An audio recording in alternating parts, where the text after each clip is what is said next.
વિદ્યાર્થી મિત્રો, આજે આપણે જોઈશું ધોરણ 4 વિષય છે ગણિત. વિષયાંક છે પ્રકરણ 8 ગાડું અને પૈડું. આજે શીખીશું ભાગ 4. તમે અગાઉના વિડિયોમાં વર્તુળ શીખી ગયા. વર્તુળની ત્રિજ્યા, વ્યાસ અને વર્તુળનું કેન્દ્ર કોને કહેવાય બધું તમે શીખી ગયા. આગળ આપણે આજે જોઈશું પરિકરની મદદથી 5 સેમી ત્રિજ્યાવાળું વર્તુળ દોરો. તે જ કેન્દ્રમાંથી 4 સેમી ત્રિજ્યાવાળું બીજું વર્તુળ દોરો અને તે જ કેન્દ્રમાંથી 2 સેમી ત્રિજ્યાવાળું ત્રીજું વર્તુળ દોરો. કુલ કેટલા વર્તુળ દોરવાના છે? 3 વર્તુળ દોરવાના છે. સૌથી પહેલા વાંચવાનું ઈ પ્રમાણે કરતું જવાનું. સૌથી પહેલા કીધું પરિકરની મદદથી. બધાએ પોતાનું પરિકર લેવાનું અને પરિકરમાં તમારે બીજો છેડો છે એમાં પેન્સિલ લગાવવાની છે. પેન્સિલ લગાવ્યા પછી બંને અણી, પરિકરનો અણીવાળો ભાગ અને પેન્સિલવાળો ભાગ બંને કેવા રહેવા જોઈએ? એક જ સરખા માપે રહેવા જોઈએ. ત્યારબાદ પરિકરની મદદથી 5 સેમી ત્રિજ્યાવાળું વર્તુળ દોરો. 5 સેમી ત્રિજ્યા. મેં તમને માપ લેતા પણ શીખવાડ્યું કે પરિકરની અણી છે તે તમારે માપ પટ્ટી ઉપર 0 ઉપર મૂકવાની છે અને પેન્સિલ વાળો ભાગ છે તે કેટલા સેમી ઉપર મૂકવાનો છે? 5 સેમી ઉપર. ચાલો બધા પરિકરની અણી વાળો ભાગ છે 0 ઉપર મૂકો અને પેન્સિલ વાળો ભાગ છે તે તમારો 5 નંબર ઉપર મૂકો. ત્યારબાદ માપ લીધા પછી સૌથી પહેલા તો બિંદુ કરવાનું છે. નોટબુકમાં વચ્ચોવચ આવી રીતે બિંદુ કરો. એ બિંદુ ઉપર પરિકરની અણીવાળો ભાગ મૂકો. શું મૂકવાનું છે? અણીવાળો ભાગ મૂકવાનો છે. એ ભાગ અણીવાળો મૂક્યા પછી જે તમારું 5 સેમી નું માપ હતું એ મુજબ તમારે રાખીને પેન્સિલ ધીમે ધીમે ફેરવવાની છે.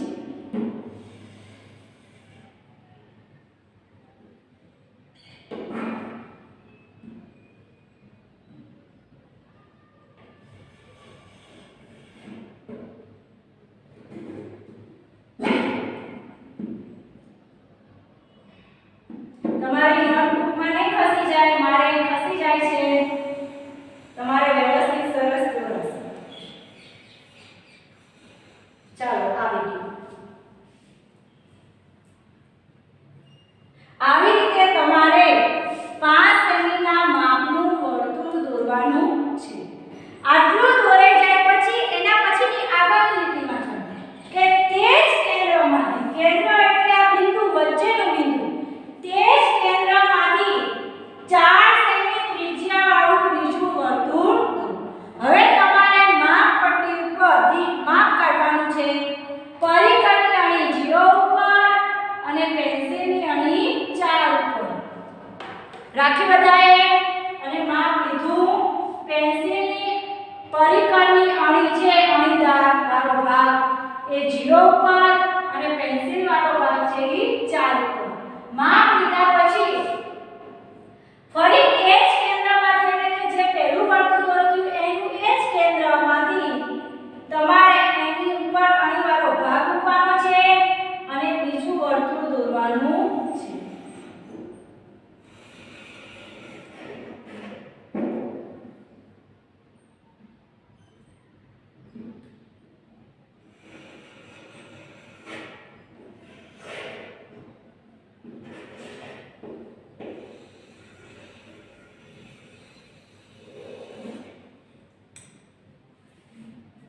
ચાલો એ જ જોયું તમે કેવી રીતે વર્તુળ બનાવ્યું. એ જ કેન્દ્રમાંથી તમારે પરિકરની અણી મૂકવાની છે અને બીજું વર્તુળ બનાવવાનું છે. ચાલો 2 વર્તુળ બધાને થઈ ગયા. ત્યાર પછી બીજી આગળનો પ્રશ્નની લાઈન વાંચવાની છે કે તે જ કેન્દ્રમાંથી 2 સેમી ત્રિજ્યાવાળું ત્રીજું વર્તુળ દોરો. ચાલો હવે તમારી માપ પટ્ટી ઉપરથી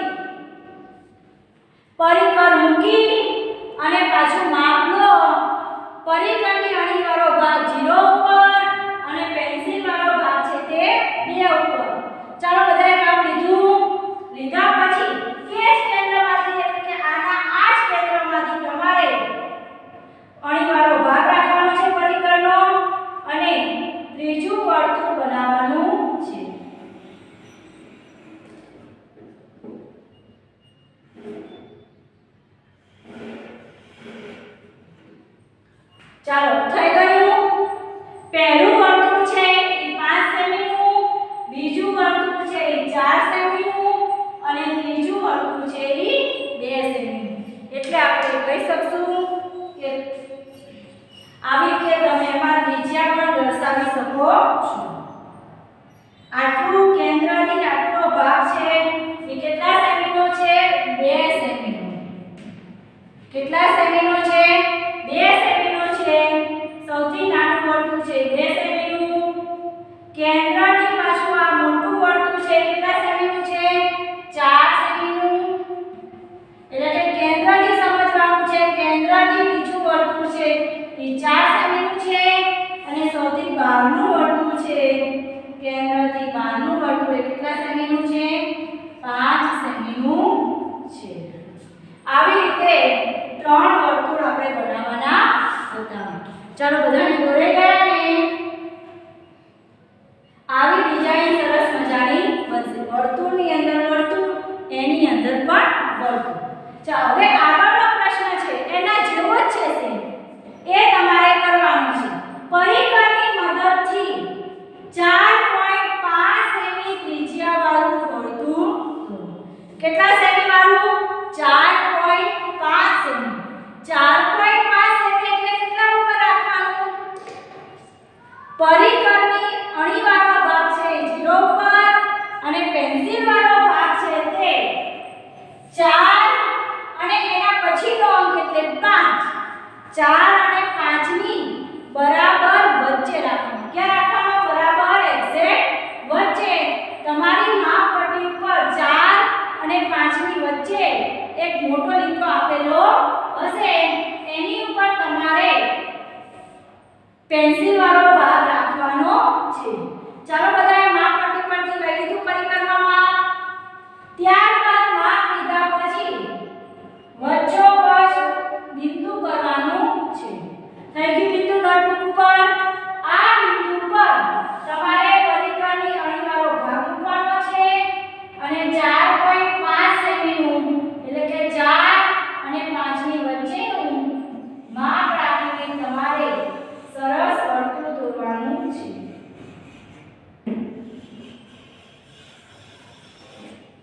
આવી રીતે ખ્યાલ આવી ગયો? પહેલું કેટલા સેમીનું છે? 4.5 સેમીનું વર્તુળ દોરવાનું છે. આવી રીતે તમારે દોરાઈ જાય પછી તમારે તમારી સ્કેલથી જોઈ લેવાનું છે. માપપટ્ટી ઉપરથી જોઈ લેવાનું. કેન્દ્ર ઉપર 0 રાખવાનો અને વર્તુળ જોવાનું કેટલે પહોંચે છે? 4 અને 5 ની વચ્ચે પહોંચે છે.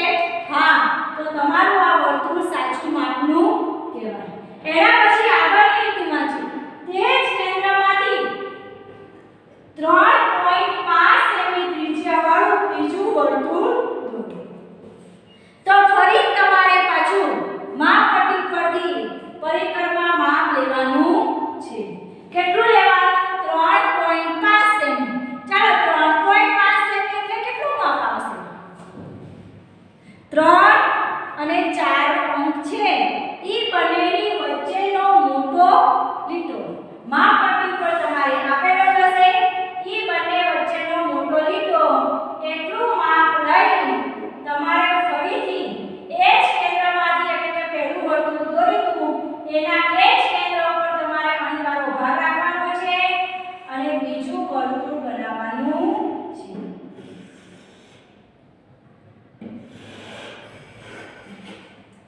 દોરાઈ ગયું બીજું વર્તુળ.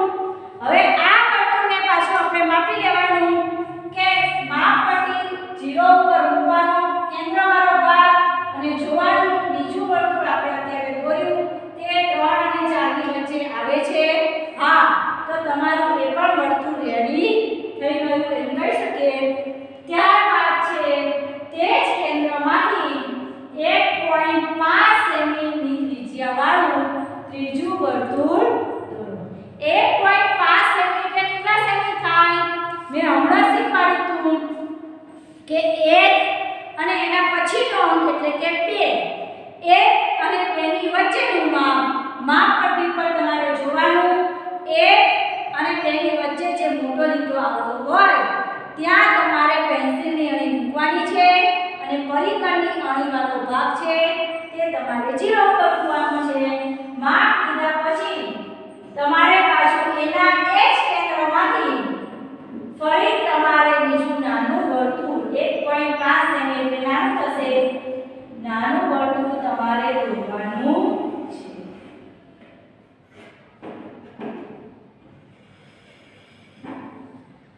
આવી રીતે તમારે ત્રીજું વર્તુળ બનાવવાનું છે. આ વર્તુળ બની જાય પછી પાછું આપણે એકવાર ચેક કરી લેવાનું. માપ પટ્ટીથી માપ પટ્ટી 0 કેન્દ્ર પર આપવાની અને જોઈ લેવાનું કે ત્રીજું વર્તુળ દોર્યું એ 1 અને 2 ની વચ્ચેના મોટા લીટા પર આવે છે. હા, હવે તમારે આ ત્રણેયમાં આવી રીતે તમારે કેન્દ્રથી લઈને ત્રિજ્યા દોરવાની છે. કેન્દ્રથી નાનું વર્તુળ છે એ કેટલા સેમીનું છે? ત્રિજ્યા 1.5 સેમી. તો લખી નાખવાનું 1.5 સેમી ત્રિજ્યા. બીજું વર્તુળ છે બીજા નંબરનું કેટલા સેમીનું છે? 3.5 સેમી. 3.5 આટલો ભાગ નથી, કેન્દ્રથી છે તો ધ્યાન રાખવાનું. ક્યાંથી છે? કેન્દ્રથી વર્તુળ છે એ 3.5 સેમીનું છે. જ્યારે સૌથી મોટું છે એ 4.5 સેમીનું છે. કેટલું છે? 4.5 સેમીનું. એટલે કેન્દ્રથી મોટું વર્તુળ છે અહીં સુધીનું આટલી ત્રિજ્યા છે એ કેટલી છે? 4.5 સેમીની છે. આવી રીતે જે તમને માપ આપ્યું હોય એ મુજબ તમારે 3 વર્તુળ બનાવવાના છે. ખ્યાલ આવી ગયો ને કેવી રીતે બનાવાય? તે જ કેન્દ્રમાંથી કીધું હોય તો પહેલું વર્તુળ દોર્યું હોય એનું એ જ કેન્દ્ર રાખવાનું અને એની અંદર પાછું બીજું વર્તુળ બનાવવાનું. પાછું ત્રીજું પૂછ્યું હોય તો એના એ જ કેન્દ્રમાંથી પાછું ત્રીજું વર્તુળ બનાવવાનું. આવી રીતે તમારે વર્તુળ દોરવાના છે.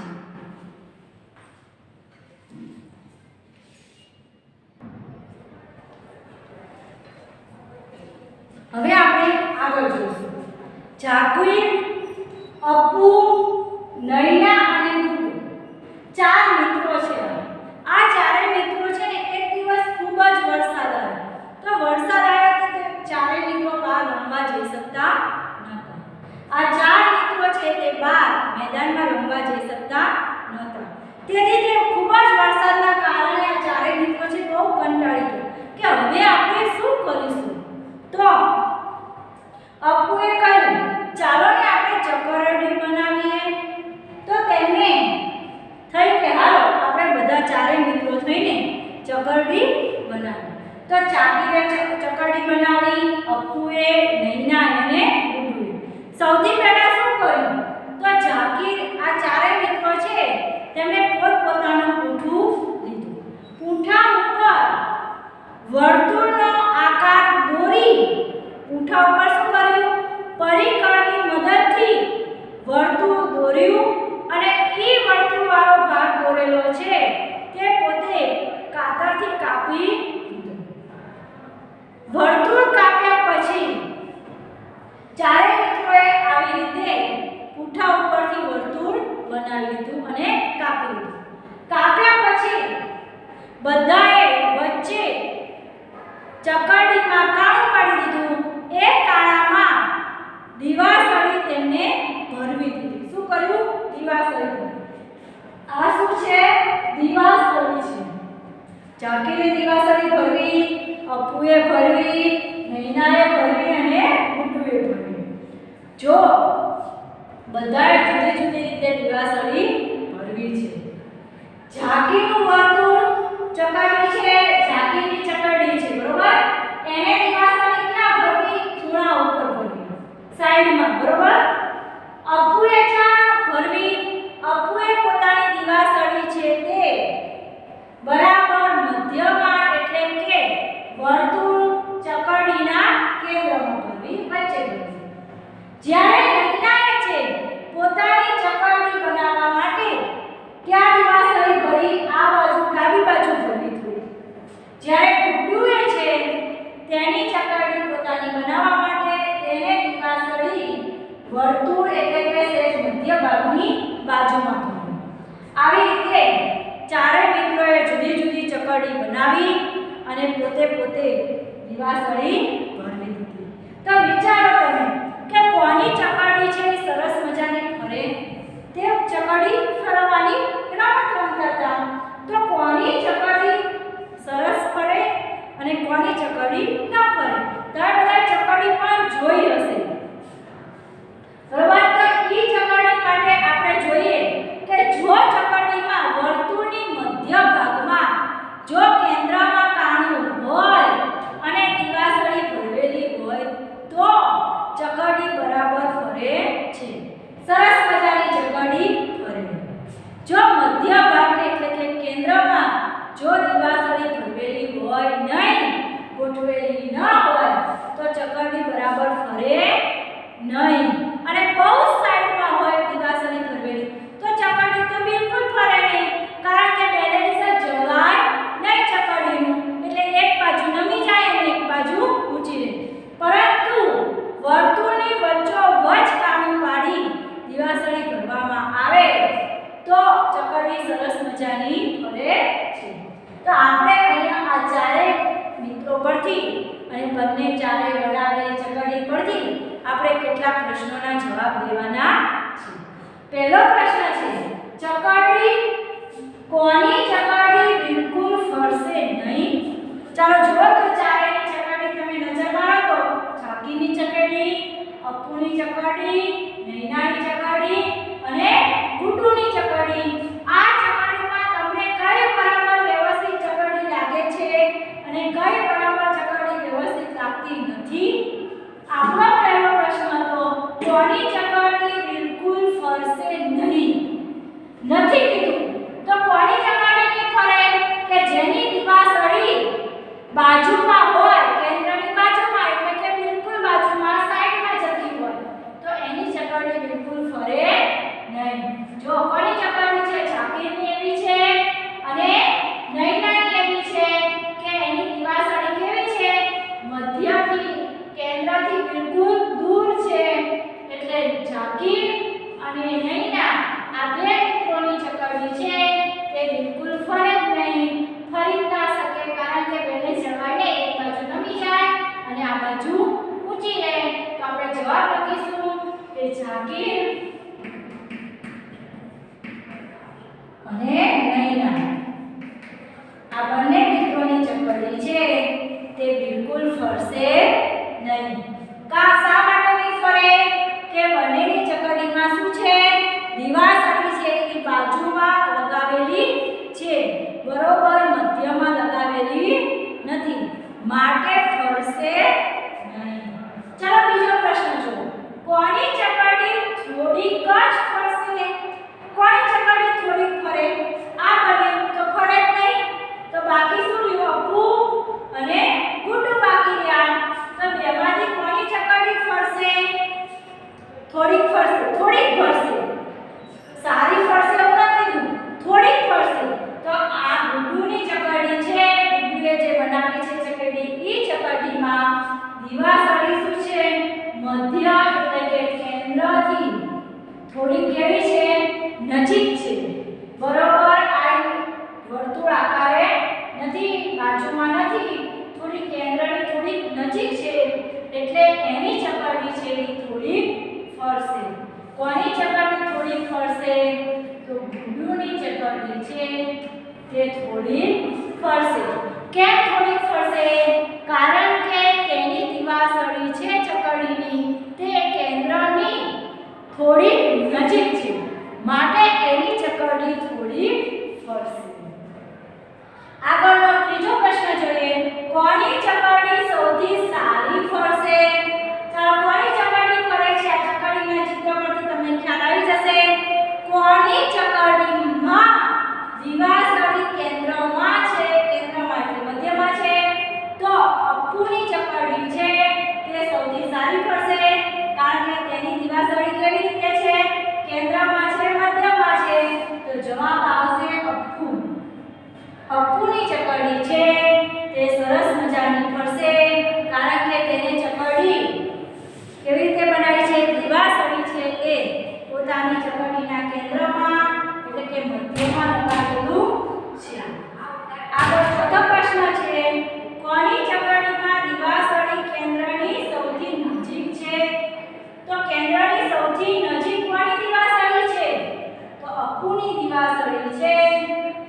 કેન્દ્રની સૌથી નજીક આવેલી છે. તો જ એની ચકરડી સરસ મજાની ફરે ને એટલે અપ્પુની ચકરડીમાં દિવાસળી છે તે કેન્દ્રની સૌથી નજીકના ભાગમાં આવેલી છે. આખો પ્રશ્ન ચકરડીનો ખ્યાલ આવી ગયો. જાગીરે ચકરડી બનાવી, અપ્પુએ, નૈના અને ગુડ્ડુએ ચારે મિત્રોએ પૂઠા ઉપર ચકરડી બનાવી છે અને દિવાસળી ગોઠવી છે. દિવાસળી આપણે ફેરવીએ તો ચકરડી ફરે ને એવી રીતે ચારે મિત્રોએ ચકરડી બનાવી છે. તો આપણને ખ્યાલ આવે કે કોની ચકરડી બિલકુલ ફરશે નહીં, તો જાગીર અને નૈનાની ચકરડી છે તે બિલકુલ ફરે નહીં, કારણ કે બંનેમાં દિવાસળી કેવી છે, બાજુના ભાગમાં છે, કેન્દ્રની બહુ જ દૂરના ભાગમાં છે. માટે જાગીર અને નૈનાની ચકરડી ફરશે નહીં. કોની ચકરડી થોડીક ફરશે, તો કોની ફરશે, ગુડ્ડુની ચકરડી છે તે થોડીક ફરશે. કારણ શું આવશે કે તેની ચકરડીનો કેન્દ્રમાંથી થોડી દૂર દિવાસળી આવેલી છે, એટલે કે કેન્દ્રની થોડીક નજીક દિવાસળી છે, માટે એની ચકરડી થોડી ફરશે. કોની ચકરડી સૌથી સારી ફરશે, તો કોની ચકરડી સૌથી સારી ફરે, અપ્પુની ચકરડી છે તે સૌથી સારી ફરે, કારણ કે તેની દિવાસળી છે તે બિલકુલ મધ્ય ભાગમાં આવેલી છે અને એની નજીક છે, માટે અપ્પુની ચકરડી છે તે સરસ મજાની ફરશે. કોની ચકરડીમાં દિવાસળી કેન્દ્રની સૌથી નજીક છે, તો કોની ચકરડી જે સારી ફરે એમાં તે ચકરડીમાં દિવાસળી કેવી હોય, કેન્દ્રની સૌથી નજીક હોય. તો અપ્પુની ચકરડીમાં દિવાસળી કેન્દ્રની સૌથી નજીક છે, માટે તેની ચકરડી સૌથી સારી ફરશે. હવે આજનું હોમવર્ક તમારું છે, પાઠ્યપુસ્તક પેજ નંબર 93 પરથી ચકરડી વાળો પ્રશ્ન ચકરડી દોરીને લખવાનો છે. કેવી રીતે લખવાનો, જેવી રીતે મેં સમજાવ્યું એવી રીતે તમારે સરસ ચારે મિત્રોની ચકરડી દોરવાની, નીચે નામ લખવાના અને એની નીચે પ્રશ્નના જવાબ પણ લખવાના છે. સરસ રીતે વ્યવસ્થિત દોરવાનું. અને બીજું આજનું હોમવર્ક તમારું છે 11 થી 15 ના ઘડિયા લખી પાકા કરવા. ફરજિયાત તમારે પાકા કરવાના છે. ના થાય તો 2 વાર લખીને પાકા કરવાના, પરંતુ 11 થી 15 ના ઘડિયા પાકા થયેલા જ જોઈએ. ખ્યાલ આવી ગયો ને? આટલું હોમવર્ક ચકરડી વાળો પ્રશ્ન અને 11 થી 15 ના ઘડિયા લખીને પાકા કરવા.